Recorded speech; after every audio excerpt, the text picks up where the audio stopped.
Ausländer. Ich habe es in meiner Schulklasse erlebt. Mein Familienname ist Faye mit V. Ich saß auf der letzten Bank, weil wir nach Alphabet gesetzt waren.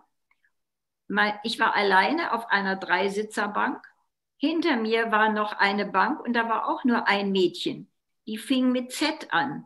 Zigeunerin, komm an die Tafel. Zigeunerin, setz dich wieder.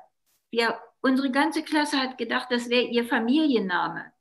Und als sie plötzlich nicht mehr da war, sagte unsere Lehrerin, alle aufstehen. Und sie sagte, jetzt grüßen wir unseren Führer, Heil Hitler. Unsere Klasse ist jetzt zigeunerfrei. Wir sind jetzt eine echte deutsche Schulklasse. Und das war eine herzerfrischende, liebe, sympathische Lehrerin. Und die gefährliche Sache war, dass der Faschismus mit sehr viel Sympathie in die blutenden Herzen der Leute kam, die so gerne den Ersten Weltkrieg gewonnen hätten und damals Sieger über Europa gewesen wären. So. Marco, du hast die ganze Zeit zustimmend geguckt. Was ist dir durch den Kopf gegangen dabei?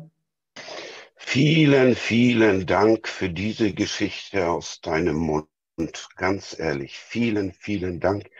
Denn es ist Mehrheitsgesellschaft nicht bewusst, dass wir Teil der Gesellschaft sind und waren. Seit Jahrhunderten, seit 600 Jahren leben hier in Hamburg die Familie Weiß auf der Hamburger Vettel, waren im Ersten Weltkrieg, waren im Zweiten Weltkrieg, sind dann als Soldaten von der Front in Stalingrad nach Auschwitz geflogen worden in die Vernichtungslager. Es gibt Geschichten, dass man sich wirklich nur an den Kopf fassen kann. Aber es war im Grunde genommen der zu tief in Adolf Hitler verwurzelte Antisemitismus, den man ja auch hauptsächlich in Mein Kampf findet.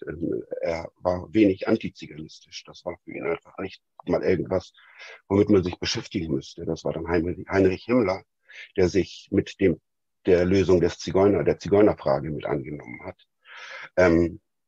Und wir waren immer Aussätzige der Gesellschaft. Wir sind gekommen nach Europa mit dem Osmanischen Reich und damit sind wir auch in die gesamte Schublade der islamischen Vorurteile mit hineingekommen.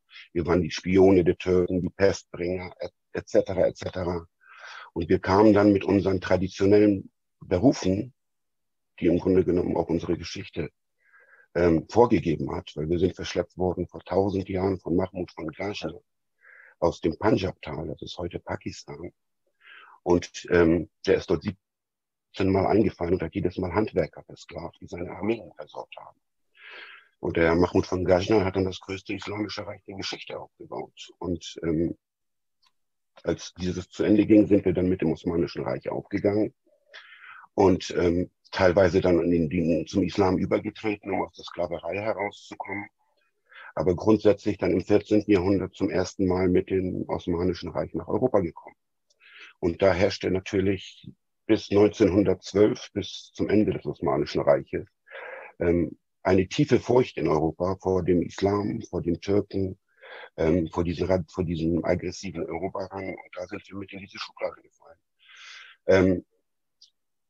Und die traditionellen Berufe, die wir dann gezwungenermaßen reisend ausüben mussten, weil uns die Zünfte in Europa nirgends ließen, dass wir uns niederließen. Also wurden wir zum Wandern sozusagen gezwungen. Das ist so die grundlegende Situation gewesen. Aber es gab auch sehr, sehr viele Roma und Sinti, die gesettelte mittelständische Bürger waren im Deutschen Reich. Und mit dem Auftauchen Hitlers dann wirklich, da hat Frau Fink es genau richtig gesagt. Er hat das verstanden, einen gemeinsamen Feind den Deutschen zu geben, ohne dass die umgrenzenden Länder als Feinde dargestellt werden müssen. Man hat ja gerade den Ersten Weltkrieg verloren. Aber die Juden, das war so ein Ziel, jeder kannte sie, sie waren in der Mitte der Gesellschaft, sie lebten überall und dadurch waren sie ein erfassbares, erlebbares Ziel und natürlich gab es dann auch den Hintergedanken, die reichen Juden und wenn wir denen ihre Sachen wegnehmen, können wir sie haben. So plakativ ist das oft abgegangen.